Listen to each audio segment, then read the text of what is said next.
महावितरणच्या भोंगळ कारभाराचा महावितरणच्या भोंगळ कारभाराचा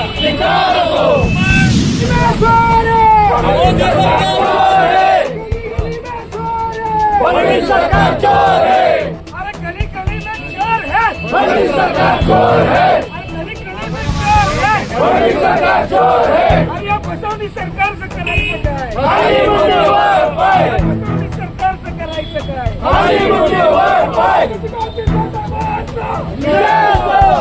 शेतकऱ्यांना लुटणारा MSEBचा, शेतकऱ्यांना लुटणारा MSEBचा, ग्राहकांना लुटणारा MSEBचा, गली में चोर है, मोदी सरकार चोर है, गली गली में चोर है, मोदी सरकार चोर है, सामान्य लोकांना लुटणारा महावितरणाचा, सामान्य शेतकऱ्यांना लुटणारा महावितरण कंपनीचा, अरे गली गली में चोर है, मोदी सरकार चोर है, राष्ट्रवादी काँग्रेस पक्षाचा, अरे या सरकारचं करायचं काय, अरे या सरकारचं करायचं काय, 5 मीटर शक्ती रद्द, 5 मीटर शक्ती रद्द, अरे या सरकारचं करायचं काय, अरे या सरकारचं करायचं काय, खाली लोक वर पाय, राष्ट्रवादी काँग्रेस पक्षाचा विजय असो, विजय असो, शिंदे साहेब आगे बढ़ो, हम तुम्हारे साथ हैं, एक ठेवा, या फसवणी सरकारचं करायचं नाही, खाली लोक वर पाय, या फसवणी सरकारचं करायचं नाही, खाली लोक, अरे मागे ना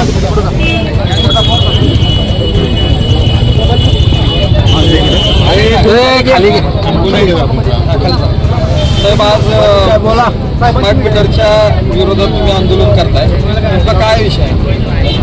या राज्यामध्ये देशाला स्वातंत्र्यानंतर काँग्रेसची राजवट सुरू झाली आणि त्या काळामध्ये या राज्यामधल्या शेतकऱ्यांना, ग्राहकांना, उद्योगधंद्यांना वीज पुरवठा करण्यासाठी महाराष्ट्र स्टेट इलेक्ट्रिसिटी बोर्डची स्थापना करण्यात आली आणि त्या माध्यमातून आज राज्याच्या कानाकोपऱ्यामध्ये वाडी वस्तीमध्ये वीज गेलेली आहे. अलीकडच्या काळामध्ये MSEBचं महावितरण कंपनी झाली आणि कंपनी करून हळूहळू या केंद्र सरकार, राज्य सरकारचा दृष्टिकोन हा दिसतोय की असं खाजगीकरण करायचं आणि हे खाजगीकरण करत असताना लोकांची मागणी नसताना आम्ही अनेक वर्ष लाईट बिल भरतोय, त्याबद्दल कुठली तक्रार नाही. असं असताना स्मार्ट मीटर ही संकल्पना राबवली आणि स्मार्ट मीटरची जी कल्पना राबवली त्याच्या माध्यमातून सामान्य ग्राहकाची फार मोठी फसवणूक होते. मीटर जोडल्यानंतर साध्या सेन्सरच्या माध्यमातून सुद्धा मीटर फिरत राहते. त्याचप्रमाणे एखाद्या ग्राहकाचं घरगुती वीज 1-2-3 दिवस भरायला वेळ झाला तर ऑटोमॅटिक कट केलं जातं आणि ही एकंदर जुलूमशाही चालली आहे आणि त्याच्याविरुद्ध राष्ट्रवादी काँग्रेस शरद पवार पक्षाच्या वतीनं आमचे प्रदेशाध्यक्ष श्रीकांत शिंदे साहेबांच्या नेतृत्वाखाली आम्ही आज या ठिकाणी आंदोलन जाहीर केलेलं आहे. त्याप्रमाणे आम्ही इथं आलेलो आहे. आम्ही या महावितरणच्या अधिकाऱ्यांना निवेदन देणार आहोत आणि त्याच्या माध्यमातून शासनानं हे जुलमी जे स्मार्ट मीटर बसवायचं चाललं ते त्वरित थांबवावं. अनेक कुटुंब परगावी असतात, त्यांच्या घरामध्ये सुद्धा त्यांना न विचारता मीटर बसवले जातात, बाहेरच्या बाहेर मीटर बसवले जातात आणि याचा निषेध करण्यासाठी आम्ही एकत्र आलो. आज महाराष्ट्रामध्ये काल अधिवेशन चालू असताना आम्ही नव्हे, विरोधकांनी नव्हे तर सर्व पक्षीय आमदारांनी सर्वसामान्य ग्राहकांना, सर्वसामान्य जनतेला आणि शेतकऱ्यांना लुटणारा या स्मार्ट मीटरच्या बाबतीमध्ये विरोध केला. सर्व पक्षीय आमदारांनी विरोध केल्यानंतर सुद्धा सरकार या असलेल्या स्मार्ट मीटरच्या बाबतीमध्ये सक्ती करत आहे. खरं म्हणतात इथं संशय आहे. काही कंपन्यांच्या हितासाठी हे स्मार्ट मीटरच्या बाबतीमधला हा प्रोग्राम लागला आहे. प्रत्येकांना टार्गेट दिलेला आहे आणि ते टार्गेट त्यांनी अधिकाऱ्यांनी पूर्णच केलं पाहिजे अशा प्रकारची सक्ती केली जाते. गावागावात विरोध होतोय, शहरात विरोध होतोय, तरी सुद्धा जबरदस्ती आपण ह्या असलेल्या संदर्भामध्ये हा निर्णय लादण्याचा प्रयत्न MSEBचे अधिकारी करतायत.